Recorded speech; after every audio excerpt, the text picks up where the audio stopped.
Shifting to the pandemic now, the U.S. has about 20% of the world's reported COVID cases and more than 18% of its deaths, even though our nation makes up just 4% of the world's population. Those numbers according to Johns Hopkins University.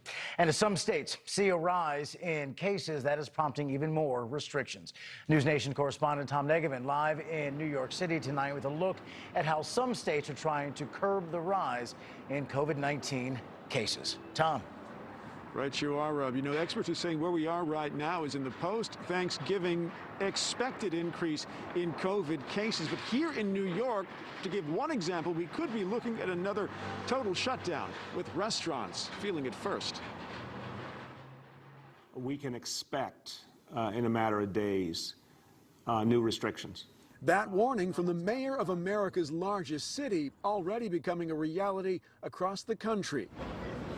North Carolina imposing an overnight curfew for restaurants, bars, and retailers starting Friday as COVID numbers hit new highs. I think it's pretty clear that the later in the evening you go, the larger some of these gatherings can be. 15-minute rapid tests being offered to small business workers in Texas. Keep the ideas coming. California about to roll out CA Notify, an app that will let users know if they may have been exposed to the virus. It's 100% private, 100% secure, 100% voluntary. As a stay-at-home order remains in effect in San Diego County. We're in the fight one more time to try and get this thing under control. Tired of it.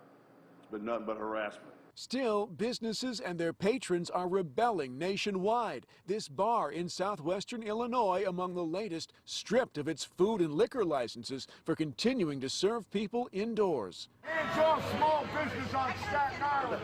Reminiscent of the standoff that brought a massive protest to this tavern on Staten Island in a neighborhood where COVID infections are spiking. We want people to have their livelihoods. We want people to have their jobs, obviously, but we've got to stop this new surge that we're facing. Through it all come the reminders to hang in there with highly effective vaccines on the way. The ultimate goal, which we've done with other infections, like smallpox, like polio, like measles, is to get such a large proportion of the population vaccinated that you essentially eliminate the particular pathogen from society. Even so, Dr. Fauci still says he does not believe he will ever fully eradicate coronavirus. But he also says this, that a couple of vaccines with 94% effectiveness created in record time is about the best we could hope for. Live in New York, Tom Negevin, NewsNation.